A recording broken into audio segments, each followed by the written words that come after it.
हम बात करेंगे कुछ प्रेगनेंसी के हेल्थ के बारे में, मेडिकल और हॉस्पिटल और मम्मा और बेबी के हेल्थ के बारे में, कुछ टिप्स और कुछ फूड के बारे में।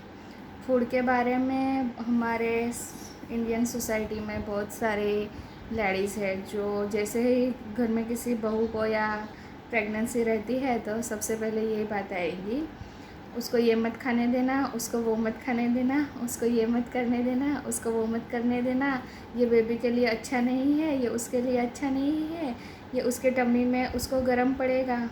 तो उसके लिए मैं एक ही बात बोलना चाहूँगी, बहुत ही अच्छी बात रहती है कि जैसे ही घर में किसी बहू को या किसी बेटी को किसी को भी प्रेगनेंसी रहती है तो सबको उसकी खुशी होती है। सब चाहते हैं कि उसको अच्छा सा बेबी आए, हेल्दी सा बेबी आए, उसको अच्छा सा वेट वाला बच्चा हो, वो सबको उससे खुशी मिलती है।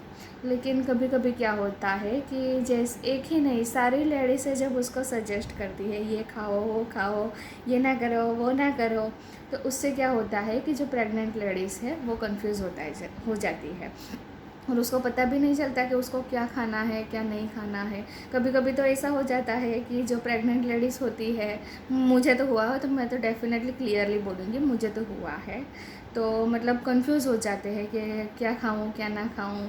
और मतलब ऐसा होता है कि वो जो लेडीज़ होती है उस टाइम की बात कर रही होती है, उसके टाइम की, मतलब आज से 25 या 30 साल पहले की प्रेगनेंसी के हिसाब से वो गाइड करती है कि ये खाओ वो खाओ, ये ना खाओ वो खाओ, ये करो वो ना करो।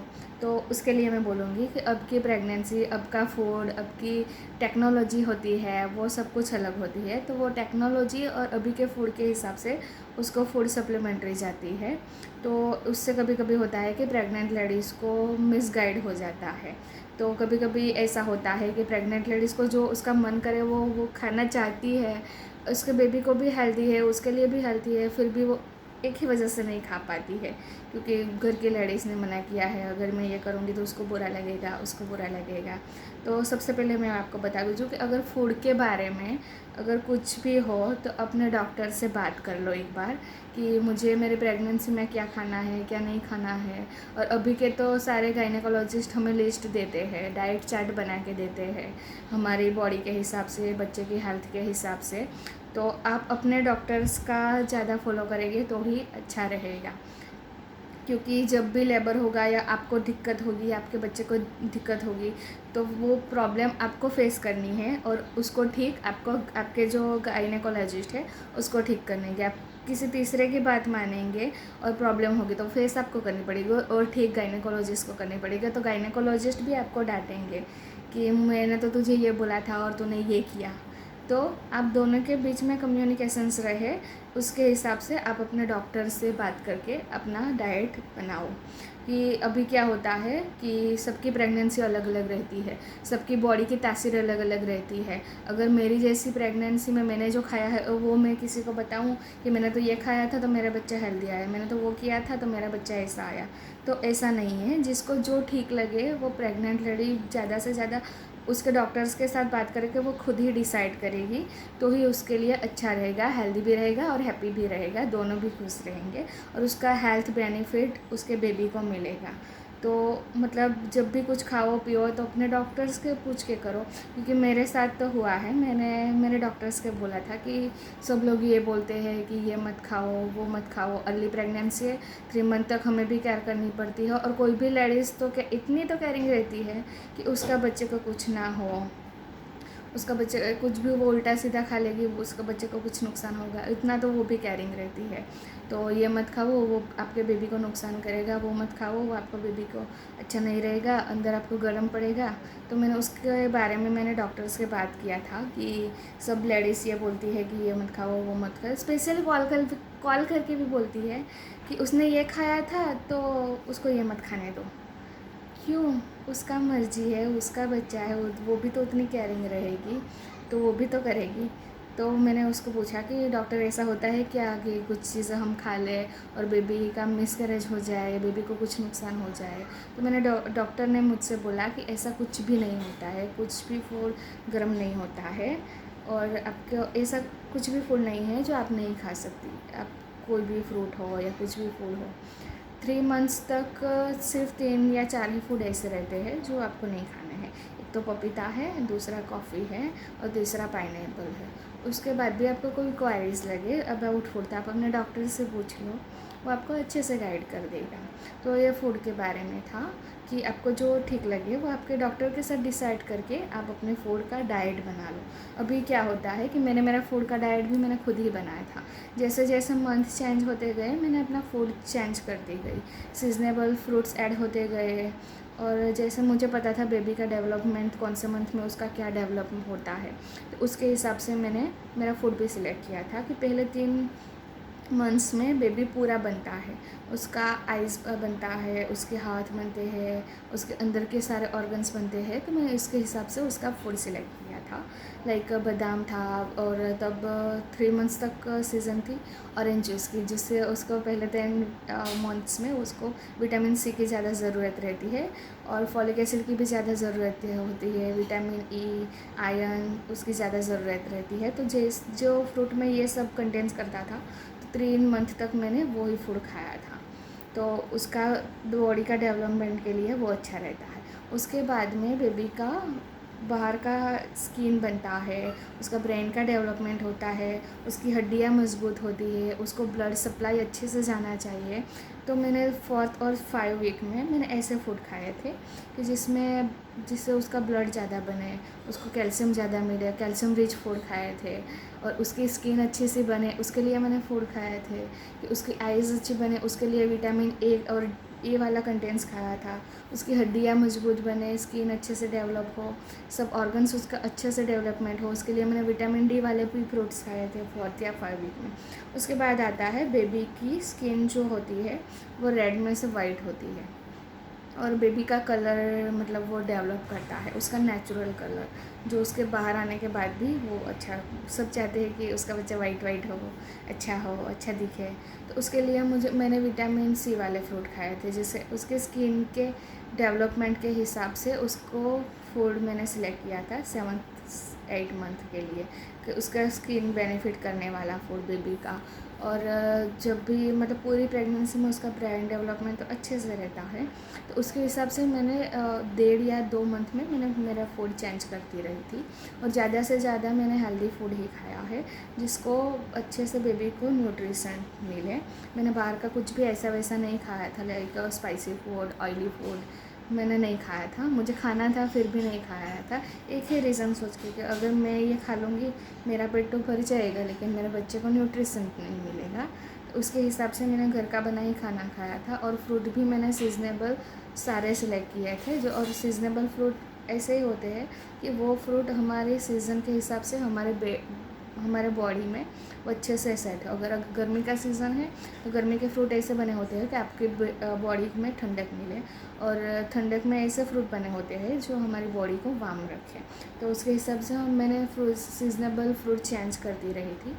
और लास्ट 2 मंथ था, उसमें भी मेरा बेबी का वेट थोड़ा कम था, तो मैंने वेट गेन करने वाला, मतलब वो साइंटिफिकली प्रूव है प्रेगनेंसी में कि आपका बच्चा वेट गेन लास्ट ट्राइमेस्टर में ही करता है, मतलब 8 साढ़े 8 मंथ्स ख़त्म होते हैं उसके बाद ही वो आपका वेट गेन करेगा। तो मैंने लास्ट 2 मंथ में मैंने बेबी का वेट गेन वाला फुल सिलेक्ट किया था, और उसके लिए अच्छे अभी तो वीडियोस भी आते हैं कि मतलब बेबी के वेट गेन के लिए कौन सा सुपर फूड खाए, बेबी के ब्रेन डेवलपमेंट के लिए कैसा फूड खाए, बेबी के स्किन के लिए कैसा फूड खाना है। तो वो मंथ्स के हिसाब से वो भी आपको यूट्यूब पे बहुत सारे वीडियोस मिल जाएंगे, तो आप उसको देख के अभी के टाइम के हिसाब से सिलेक्ट करो, तो वो आपको अच्छा रहेगा। लेकिन अभी होता है कि मतलब सब अपने अपने प्रेगनेंसी के हिसाब से गाइड करते हैं कि मैंने ये खाया था उससे मेरे बच्चे का ये अच्छा आया तो तुम भी ये खाओ, मैंने ये खाया था तो मेरे बच्चा ये आया था तुम भी वो खाओ। तो आप कंफ्यूज हो जाएगी, तो कंफ्यूज होने की ज़रूरत नहीं है। आप अपने बॉडी के हिसाब से, सबकी प्रेगनेंसी अलग अलग होती है, सबका फूड डाइजेस्ट, कभी कभी क्या होता है कि मतलब 7th मंथ 6 मंथ में सब बोलते हैं कि खट्टा नहीं खाना चाहिए, उससे स्वेलिंग होती है, पैर में सूजन आती है, मुंह सूजन आती है। तो आपको अगर आती है तो आप उसको अवॉइड कर दो, आपका बॉडी एक्सेप्ट कर रहा है तो आप वो खा लो। आपको हेल्दी रहता है तो आप खा लो, लेकिन सब अपने अपने जो फूड खाया है वो ही आप दूसरे को बताएंगे, उसके बॉडी को सूट नहीं करेगा और दिक्कत होगी बेबी को और प्रेग्नेंट लेडी को, और उसको ठीक करेगी उसको गायनेकोलॉजिस्ट। वो तो आएंगे नहीं ओटी में जब आपका बेबी बाहर आएगा, या अगर कोई बीच में भी दिक्कत आई तो आप अपने गायनेकोलॉजिस्ट को साथ डिस्कस करके अपना फूड सिलेक्ट करो। लास्ट में बेबी वेट गेन करता है 8 मंथ और 9 मंथ में, तो मतलब आप उसके हिसाब से अपना फूड सिलेक्ट कर लो। ये नहीं कि मैंने ये खाया था तो आप भी वो ही खाओ, या इसने ये खाया था तो मैं भी यही खाऊंगी, इसने ये किया था तो मैं भी यही करूँगी। तो सब कुछ जो भी करना है आपके डॉक्टर के साथ डिस्कस करके करो। ऐसा नहीं है कि किसी का कुछ नहीं मानना है। अगर सब कोई आपको सजेस्ट कर रहा है कि ये अच्छा रहता है, नारियल पानी अच्छा रहता है, और मिल्क से भी बेबी का कलर अच्छा रहता है, नारियल पानी से अच्छा रहता है, अगर आपको वो सूट कर गया तो आप वो भी खा लो। ऐसा कुछ नहीं है कि नहीं करना है किसी, लेकिन अपनी बॉडी के तासीर के हिसाब से अपना डाइट सेट करो, तो वो आपके लिए और गायनेकोलॉजिस्ट के लिए पूरी जर्नी के लिए अच्छा रहेगा। तो ये हेल्थ के लिए था फूड के बारे में। और कभी कभी ऐसा होता है कि खट्टापन खाने से स्वेलिंग हो सकती है, मतलब हाथ पैर में सूजन आ सकती है, आपको दिक्कत हो सकती है, आप अवॉइड कर दो। मुझे भी लगा था कि मेरी हाइट कम है तो 6 मंथ्स के बाद मुझे स्वेलिंग हो जाएगी पैर में, मुझे हाथ में सूजन आएगी, मेरा मुंह सूज जाएगा। ये मेरा लास्ट वीक चल रहा है 37, लास्ट तो मेरा मंथ ख़त्म ही हो गया है, मेरा 37 वीक चल रहा है। मेरा स्किन का ग्लो देख सकते हैं आप, ना ही मेरे फेस पे सूजन आई है, ना मेरा ग्लो कम हुआ है प्रेगनेंसी का, और ना ही मुझे पैर में सूजन की दिक्कत हुई है, ना ही मुझे बैक पेन हुआ है, ना ही कोई और दिक्कत हुई है। और मैंने तो कल तक मैंने बटर मिल्क भी पिया था, और मैंने बड़ा सा एक बाउल भर के दही तक खाया था मैंने 9 मंथ में। सब ने मुझे बोला था कि लास्ट वीक में दही नहीं खाना है, ये नहीं खाना है, वो नहीं खाना है। मुझे प्रॉब्लम नहीं हुई थी, मुझे स्वेलिंग नहीं हुई थी, मेरा बॉडी उसको सूट कर गया है, तो मैं खा सकती हूँ। अगर यही बात मैं आपको बोलूँ कि आपको दही खाना है लास्ट मंथ में 36 वीक तक आपको दही खाना है, बटर मिल्क खाना है, खट्टा होता है, खट्टेपन से सूजन आती है, तो आपको हो भी सकता है। तो आप अपने तासीर के हिसाब से आपका फूड सिलेक्ट करो, तो वही अच्छा रहेगा। और लेबर के बारे में या पूरी प्रेगनेंसी के जर्नी के बारे में आपको लोग अलग अलग सजेस्ट करते रहेंगे कि नॉर्मल डिलीवरी करवाने के लिए आपको ये करना है, सी सेक्शन नहीं करने के लिए आपको ये करना है, आप ये करो, वो करो, एक्सरसाइज करो। तो वो भी आप अपने डॉक्टर्स को पूछ के ही करना है, क्योंकि अगर कोई दिक्कत हुई तो वो भी आपको गायनेकोलॉजिस्ट को ही ठीक करना है। और आपका दूसरा का मान लिया और आपको कोई प्रॉब्लम हुई, अगर प्रीटर्म डिलीवरी होने के चांसेस रह सकते हैं, अगर आपने एक्सरसाइज की बिना पूछे और बेबी नीचे आ गया, अर्जेंटली उसको बाहर निकालना पड़ेगा, वो आपको गायनेकोलॉजिस्ट निकालेगा, जिसने सजेस्ट किया है वो तो नहीं निकालेगा, तो प्रॉब्लम आपको और आपको गायनेकोलॉजिस्ट को होगी। तो वो भी आपको पूछ के ही करना है। कभी कभी ऐसा होता है कि किसी को ये तक नहीं पता कि आपकी प्रेगनेंसी की जर्नी कैसे रही है, और कुछ भी सजेशन देते रहते हैं और आप कंफ्यूज होती रहती है। तो ऐसा मत करो, अपने बॉडी को खुद पहचानो, अपनी प्रेगनेंसी की जर्नी को पहचानो, आपके बेबी की हेल्थ, आपकी आने वाली दिक्कतों के बारे में सोच के गायनेकोलॉजिस्ट के साथ डिस्कस करके ही आप अपनी प्रेगनेंसी खुद डिज़ाइन करो। ये तो होता ही रहने वाला है कि लोग आपको सजेस्ट करते रहेंगे और आप कंफ्यूज होती रहेगी, तो उसमें कंफ्यूज होने वाला कुछ भी नहीं है। आप किसी को हर्ट भी नहीं करेंगे, और आपकी खुद की आप प्रेगनेंसी डिज़ाइन भी कर सकते हैं। जब भी कोई बोले कि आप ये खाओ वो खाओ, उसको कुछ मत बोलो, मुझे ये नहीं खाना, वो नहीं खाना, कुछ भी मत बोलो। आप अपने हिसाब से डिसीज़न ले लो आपके गायनेकोलॉजिस्ट को पूछ के। तो ये हो गई हमारी हेल्थ फूड के बारे में, और हमारी मेडिकल एसेंस के बारे में कुछ बातें जो आपको अपनी प्रेगनेंसी में बहुत ही हेल्प करेगी। आप कंफ्यूज नहीं होते रहेंगे और आप अपनी प्रेगनेंसी जर्नी को अच्छे से एंजॉय कर पाएंगे। Happy and healthy pregnancy.